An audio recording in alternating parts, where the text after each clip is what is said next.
एक परिवार ने नया घर लिया। वे बहुत खुश थे क्योंकि यह घर उनके सपनों का घर था। एक बड़ा सा बगीचा, सुंदर कमरे और एक शांतिपूर्ण माहौल। परिवार के सभी सदस्य उत्साहित थे और उन्होंने घर को सजाने की योजना बनाई। लेकिन उन्हें क्या पता था कि वो अपने साथ मौत भी ले आए हैं। यह घर बाहर से जितना सुंदर दिखता था, अंदर से उतना ही भयानक था।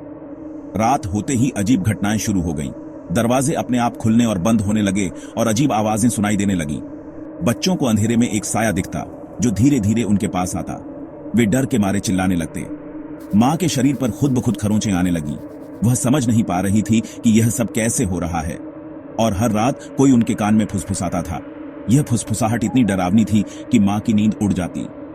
फिर एक रात कुछ ऐसा हुआ जिसने सबको हिलाकर रख दिया।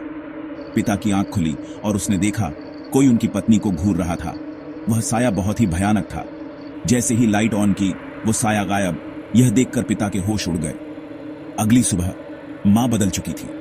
वो किसी और भाषा में बोलने लगी जिसे कोई समझ नहीं पा रहा था। धार्मिक चीजों से डरने लगी। वह क्रॉस और अन्य धार्मिक प्रतीकों से दूर भागने लगी। और उसकी आंखों में एक अजीब अंधेरा था।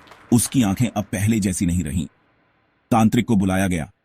उसने बताया, घर में एक बुरी आत्मा थी। यह आत्मा बहुत ही शक्तिशाली थी और उसने घर के माहौल को पूरी तरह से बदल दिया था। वो महिला पर कब्जा करने की कोशिश कर रही थी।